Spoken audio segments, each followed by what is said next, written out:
탭에다가 우선 백그라운드를 한번 줘볼게요. 얘한테 백그라운드를요. 얘도 RGBA를 줄 거예요.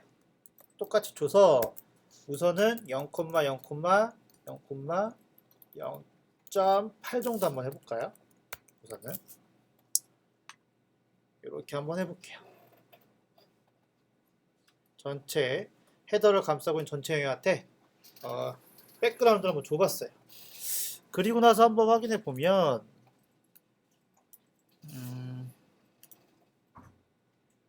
들어갔죠? 근데 좀 이상하죠? 전체 영역에 들어가야 되는데 가운데 영역에 들어갔죠? 그거는 컨테이너 안에 있기 때문에 그렇죠? 그러니까 얘를 여기다 넣어주는 게 아니라 전체 영역은 얘한테 넣어줘야죠? 헤더. 얘가 전체 영역이죠. 가운데 영역, 얘는 전체 영역. 전체 영역. 얘한테 넣어줘야 돼요. 그리고 나서 한번 확인해 보면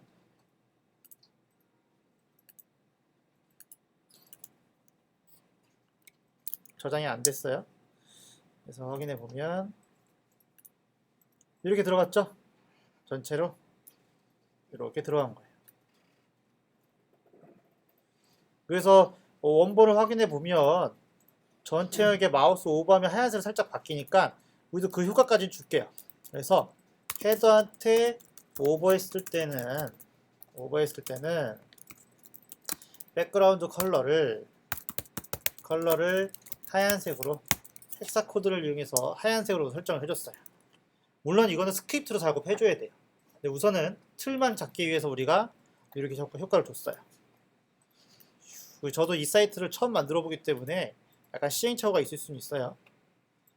마우스 오버하니까 색깔이 바뀌죠? 하얀색으로. 그렇게 작업을 해줬어요. 우선은 틀은 그렇게 작업한 거예요. 틀은 여기까지. 자기가 못 따랐다 싶으면 제 사이트 가서 소스 카피한 다음에 붙여넣기 해서 바로바로 잘 확인하셔야 돼요. 끝까지 기다려주지 않아요. 그럼 우선 이렇게 됐어요. 이렇게 됐고 그 다음에 이제 헤더 탑 이 부분을 설정해 주셔야 돼요. 헤더 탑. 그러면 헤더 탑은 여기 맨 위에 부분이죠. 락앤라 있는데 여기에요. 그러면 거기까지 설정이 됐으니까 얘는 잠시 살짝 또 꺼줄게요. 확인했으니까 꺼주고 헤더 탑 있죠. 헤더 탑에 있으니까 H1은 가운데 정렬을 해줘야 돼요. 그래서 텍스처 얼라인은 센터 이렇게 한번 해줄 거예요. 이렇게 설정해 줄 거고요.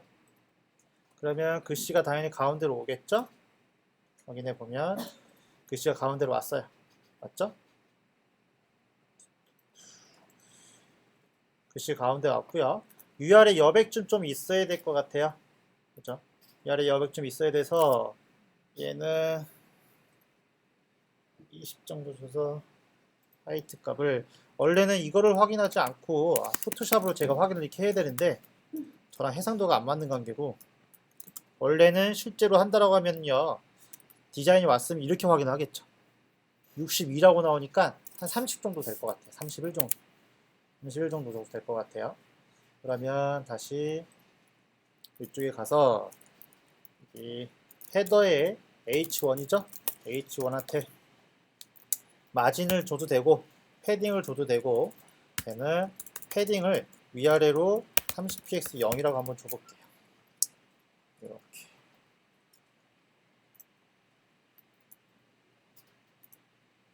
이 정도 됐죠? 이렇게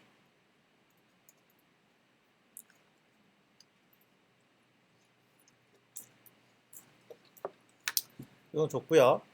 그 다음에 이쪽 글씨죠. 글씨는 지금 6개니까 이렇게 6등분을 했어요. 오케이. 그러면 내비가 있죠. 그럼 내비에 UL이 있을 거고요. 그 다음에 UL 다음에 LI가 있을 거고 LI 다음에 ATA가 있을 거예요. 그래서 얘를 가로로 정렬시켜줘야 되고 우선 컬러를 하얀색 줘서 하얀색이 나오는지 확인을 해볼게요. 이렇게 해서 확인해 보면 하얀색이 나왔죠? 하얀색이 나왔어요. 그 다음에 가로를 정렬시켜줘야 돼요. 이렇게 얘는 플롯을 써야 돼요. 플롯을 레프트라고 해줄 거고, 구조가 깨지니까 오버플로 히든을 줄 거예요. 상위 박스에. 그리고 나서 확인해 보면 가로 정렬이 됐어요. 됐죠? 이 상태에서 위드 값을 주면 돼요. 그래서 위드 값은 6개니까 나누면 100 나누기 6 하면 16.66% 나올걸요? 맞나? 아무튼 65 같은데 16.6% 이렇게 나오는 거죠. 이렇게 나오면은 기본적인 건 끝이에요. 기본 틀은 다 잡혔어요.